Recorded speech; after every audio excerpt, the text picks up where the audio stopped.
What's up, guys? Owen here, back with another Hand Productions video. Today, we're going to be predicting every single fight on tomorrow night's UFC Mexico City card, so let's get it started. Alright, so the first fight of the night, we have Eric Silva versus Muhammad Naimov. Naimov's going to win, even though he's a huge favorite, minus 575. Insane, but again, he's better, younger. Reach is not really that big of a difference, but lands per minute and the takedowns, I guess. I mean, Silva, he's decent, but again, kind of old, 36. You got the young up-and-comer, 29. So yeah, I think Naimov's going to beat up Eric Silva in this fight. Alright, so for the second fight of the night, we have Victor Altamirano versus Felipe Dos Santos, and I have Felipe Dos Santos winning this fight, even though he is still a huge favorite. I still like him. Younger, more strikes landed per minute. I think that's what the stat means. And overall, though Felipe did lose his last fight, I should say. Victor is 3-2 in his last 5. I still think Felipe is just a better overall fighter. That's why I have Felipe winning over Victor. Alright, so for the next fight, we have Rodriguez versus Bondar, and I'm actually going to take the underdog in this fight because of the reach advantage that he has. 3.5 reach advantage, even though he's older, and I don't like to favor older fighters. Again, better significant strikes landed per minute, better significant strikes accuracy, or takedown average. I would say, again, equal takedown accuracy, but overall, plus 100 for this guy. I like it. Again, the reach advantage is like the big thing for me. I think is really important in these fights because if you're able to land punches while your opponent can, that's really, really huge. So I would take Bondar in this fight, plus 100 right now. It could change since obviously it's being recorded on a Friday, and these fights are on Saturday. But yeah, I like Bondar in this fight over Rodriguez. Alright, so for the next fight, we have Puelles versus Ziam. It looks like Ziam in this fight. I mean, I shouldn't say actually, because he is a pretty big favorite. But, I mean, if you look at the stats, pretty easy to tell. He's 1 year younger, which, again, isn't that big of a difference, but 3-inch reach and orthodox versus southpaw, and I'm not mistaken, you can't really defend each other. But again, I could be wrong. But otherwise, like I've said, if you can hit your opponent, 3-inch reach advantage while they can't hit you, it's easier. He's pretty tall for a what? A lightweight, 6'1" for a lightweight is pretty tall. I think actually both of them are kind of tall for a lightweight. But otherwise, get back on topic here. Um, I think Ziam's gonna win. Again, I can't take every single favorite, obviously, in every single fight. But in this particular fight, I think that the favored guy is like the best fighter, obviously, out of the two. So yeah, I like Ziam to beat Puelles. Alright, so for the next fight, we have Cherez versus Sorceda. And I don't think either of these fighters are any good. How's this dude minus 500? Well, I guess I'll tell you. Larceda is 0-4 in one of his last 5 fights. Get him out of here. Why is he even on the UFC? Get off the roster. I don't think Cherez is that good, but if Cherez does not beat this Larceda guy, he is bad. Like, I don't understand how one dude can be, 0-4-1 in his last 5 fights. 0 wins, by the way. He only has 1 draw, or aka no contest. Possibly because, we got beat up too much, maybe. I don't know. But again, you cannot take Ruseda in this fight. I wouldn't take Cherez either, because minus 500, no one can ever take those type of odds unless you're surely confident. And I am surely confident, but at the same time, I'm not that confident enough to take a 500 favorite like that. I mean, I understand Ruseda, like I just said, is pretty bad. But again, this fight, I wouldn't take anyone, betting-wise, if you're betting out there. But yeah, so I don't like this fight. I don't like either fighter. But I'm going to pick one. It's going to be Cherez. So for the next fight, we have Aguilar versus Mendoza.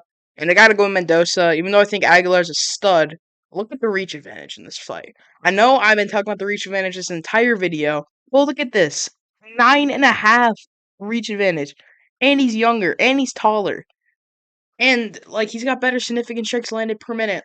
I like Aguilar. I think he's good, but you can't pick against Mendoza in this spot. So I'm going Mendoza over Aguilar. Alright, so for the next fight, we have Quinones versus Barcelos. And looking at this fight, I have absolutely zero idea. Barcelos is minus 175.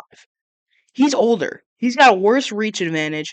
He's shorter, and he's lost 4 out of his last 5 fights. How is this dude minus 175? I'm taking Quinones. I don't think he's amazing, but plus 145 is amazing value. How is this dude a favorite? At least make him 120, 175. That's got to be some sort of error with ESPN. I don't know who is betting all this money on Barcelos, but they're making a huge mistake, in my opinion. So I'm taking Quinones. It's a plus 145 underdog.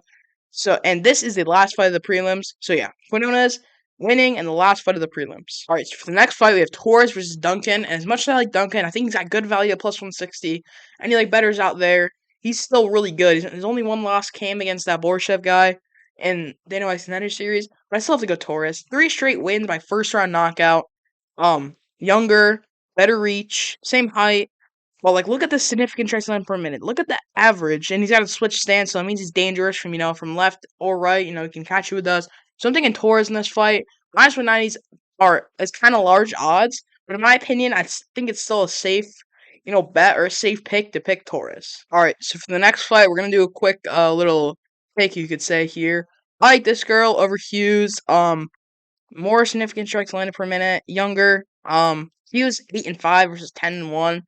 I like this. Again, I don't know how to pronounce her name, but yeah, I don't think Hughes is that good. I think that she's younger. I think she's more hungry for a win to rise up in the strawweight division. So yeah, I like this girl. Again, don't pronounce her name to win over Hughes. All right, so for the third fight in the main card, we have Rosas versus Tercios.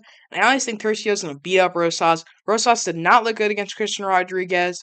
I know that was 2 fights ago, but still, I mean, I don't think he's gonna do much against Tercio. I think Tercio's got power. I think if he can defend the takedown, he's gonna beat him up. And Rosas, a few fights ago, did not look good against Rodriguez. He's getting taken down. He was pretty much getting beaten up in his own game, But overall, besides that, like, I just think that Tercio's plus 190 is amazing value. And honestly, I think Rosas is a bit overrated. I mean, you didn't hear it from me. But yeah, I think Tercios is gonna beat him up. Again, Tercio won the Ultimate Fighter a few years ago. He's a solid guy, solid fighter. I think he's a beast, and I honestly think that if he just defends his takedowns, like I just said, he'll beat him up. Alright, so for the next fight, we have Zellhuber versus Prado, and Prado is gonna get destroyed. Zellhuber's got the height advantage, huge reach advantage, even though he is older, but it doesn't really matter since it's 24 versus 21, so it's not like a 37 versus, 29, so it's not that big of a difference. Orland per minute. But yeah, I know 270 is large, and I think there is some value in Prado here. But overall, if there's pick that I'm the most confident with, I think it's Zellhuber over Prado in this fight night. All right, so next fight, Yair Rodriguez versus Brian Ortega. Brian Ortega is about to get knocked out, sent to another planet. Rodriguez, taller, younger, better reach, lands per minute, better, orthodox stance. But I have a stat to share with you guys. Brian Ortega's last win, I think I heard this, was before Khabib retired, which means that Khabib has a more recent win than Brian Ortega, which is the craziest stat I've ever heard because Khabib has always been retired for 4 years. He will have been retired for 4 years after this year, which means that this streak will continue and Brian Ortega will retire tomorrow night because Yair Rodriguez is winning this fight. I think he's gonna challenge Ilya for the title next, honestly. So yeah, I like Rodriguez to win over Ortega. All right, and with the main event, we have Brandon Moreno versus Brandon Royval, and I have to say, Brandon's going to win this fight. Just kidding. They're both Brandons. You get the joke. But in all seriousness, Brandon's gonna win. I think he's good. I think he's still, really good. Not difference in age or height. I mean, I guess 2 inch, but the reach advantage, I guess, again, it's not that different. But I just don't think Royval's as good as Moreno. Again, they have kind of similar stats. I do think that he's got better takedown average. But if we're just going off actually watching the fighters, and I've watched Royval and Moreno since I've been watching the UFC for pretty much like 4 or 5 years now. I think that Moreno's just a better fighter based on the eye test, I guess you could call it, that they do in football and other stuff. I think Moreno's better. I think he'll beat Royval, and yeah, and I think Moreno will become the #1 contender again, even though I think he already is. What's up, guys? It's the peanut pick of the week here. And I think Brandon Moreno is beating Brandon Royville. I think the height doesn't matter and the age doesn't matter. He has 2 inches of reach, and I think he's just a better fighter. That is the peanut pick of the week.